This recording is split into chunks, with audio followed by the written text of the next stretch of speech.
Series में अपनी जगह पक्की कर ली, इसका मतलब मुझे समझा नहीं। पक्की तो ऑलरेडी किया हुआ है ना रोहित ने।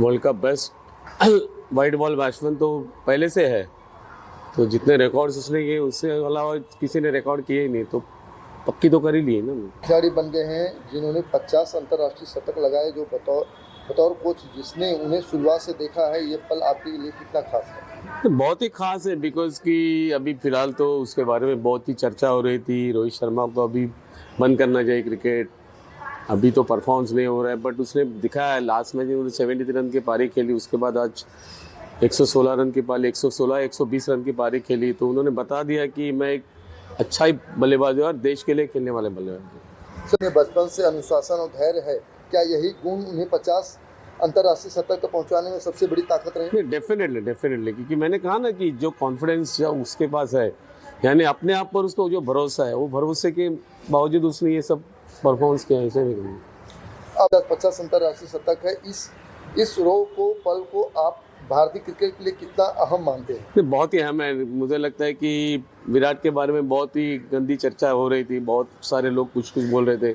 हालांकि मैंने लास्ट इंटरव्यू में कहा था कि नेक्स्ट मैच में विराट अच्छा परफॉर्म करेगा और देश को जिताने में बहुत ही इसका बड़ा सहाय करेगा, और वैसे हुआ। रोहित ने भी अच्छा परफॉर्म किया और विराट ने भी अच्छा परफॉर्म किया, तो दोनों को मैं चाहूँगा, दोनों को मैं देखना चाहता हूँ 2027 के वर्ल्ड कप में। से विराट को उनके कैरियर के दौरान उभरते देखा है, इन दिनों को दोस्ताना प्रतिद्वंद्विता और एक दूसरे के प्रति सम्मान को आप कैसे देखते हैं? डेफिनेटली, अगर बहुत सारे लोग ऐसे कहते थे विराट और रोहित की जमती नहीं, बट सब गलत फहमियाँ थी लोगों की।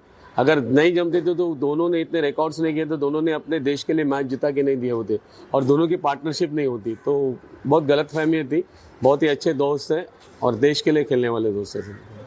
तब आपने सोचा था कि वो कभी सचिन कोहली और पोंटिंग जैसे दिग्गजों की लिस्ट में शामिल होंगे? नहीं, शुरू में तो ऐसे नहीं था, बट जब भी मैंने उसको बैटिंग करने में उसको प्रमोट किया, जब मैंने देखा उसका बैटिंग एज अ बॉलर देखा था, जब बैटिंग करने चालू किया था और मुझे लगा कि इसमें बैटिंग में ज़्यादा पोटेंशियल है, मैंने उससे कहा था कि तुझे बैटिंग में ज़्यादा टाइम देना चाहिए। हालांकि साथ में हम लोग प्रैक्टिस करते, मैं खुद बॉल डालता था, लेकिन जब 10वीं में आया तभी मुझे लगा, तो थोड़ा नहीं, ये इंटरनेशनल लेवल की बात तो कह नहीं सकता हूँ, बट ऐसे लग रहा था कि आगे जाके एक महान फलंदाज बन सकता है। तो ऐसे तो नहीं कहूँगा कि स्कूल के टाइम पे, मैं कहूँगा कि स्कूल के टाइम पे मुझे लग रहा था कि वो आगे जाके बड़ा बिग लेवल का क्रिकेटर बन सकता है, बट हालांकि जब 10th में उसने 12 या 13 सेंचुरी लगाई थी स्कूल मैचेस में, तभी मुझे लगा था, तो मैं बहुत सारे लोगों को बताया था कि इसके ऊपर आप ध्यान दो करके। अंदाज में आया, आसान, क्लासी और बेहतरीन टाइमिंग के साथ, आपको क्या लगता है उनकी बैटिंग को इतना अलग और खास क्या बनाता है? ठीक है, अलग और ख़ास उसका सबसे बेहतरीन है, वो बहुत सीधे बल्ले से बैटिंग करने वाला बैट्समैन है। यानी आड़े टेढ़े मैं तो देखता ही नहीं। मैंने कहते हैं ना कि आड़े टेढ़े बल्ले से खेलने वाले बैट्समैन तो है ही नहीं। शुरू से उसने ऐसे बैटिंग की है, तो आज की इनिंग भी उसको उसी तरह से उसने बैटिंग करके बताई। इतनी लंबी और वो लगातार रन बना रहे, उनके इस निरंतर प्रदर्शन का राज आप क्या मानते हैं? ठीक है, राज सबसे बड़ा राज उसका कॉन्फिडेंस लेवल जो है शुरू से, यानी आज का नहीं, उसका कॉन्फिडेंस, खुद के ऊपर उसको भरोसा है, और इसके लिए उसने रिटायरमेंट नहीं ली है ना।